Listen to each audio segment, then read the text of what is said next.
ಖಂಡಿತ, ಸ್ನೇಹದ ಬಗ್ಗೆ ಮಾತನಾಡೋಣ. ಸ್ನೇಹ ಎಂದರೇನು? ಸ್ನೇಹ ಎಂಬುದು ಹೃದಯಗಳನ್ನು ಸೇರಿಸುವ ಒಂದು ಬಂಧ. ಇದು ಕೇವಲ ಒಂದು ಪದವಲ್ಲ, ಬದಲಾಗಿ ಒಂದು ಅನುಭವ. ಇದು ನಮ್ಮ ಜೀವನದ ಪ್ರತಿಯೊಂದು ಹಂತದಲ್ಲೂ ನಮ್ಮೊಂದಿಗೆ ಇರುವ ಒಂದು ಸಂಬಂಧ. ಸ್ನೇಹ ಏಕೆ ಮುಖ್ಯ? ಸಂತೋಷವನ್ನು ಹಂಚಿಕೊಳ್ಳಲು, ದುಃಖದಲ್ಲಿ ಸಾಂತ್ವನ ನೀಡಲು, ಜೀವನವನ್ನು ಇನ್ನಷ್ಟು ಆನಂದಮಯವಾಗಿಸಲು, ಹೊಸ ವಿಷಯಗಳನ್ನು ಕಲಿಯಲು, ನಮ್ಮನ್ನು ನಾವು ಉತ್ತಮಗೊಳಿಸಿಕೊಳ್ಳಲು.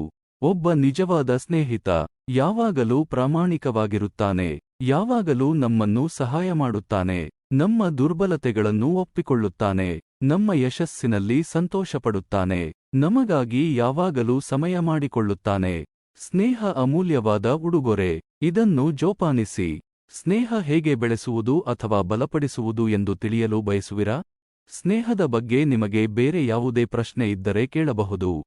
ಸ್ನೇಹ, ಮಿತ್ರತೆ, ಸಂಬಂಧಗಳು. ನಿಮಗೆ ಈ ಮಾಹಿತಿ ಉಪಯುಕ್ತವಾಯಿತೆ?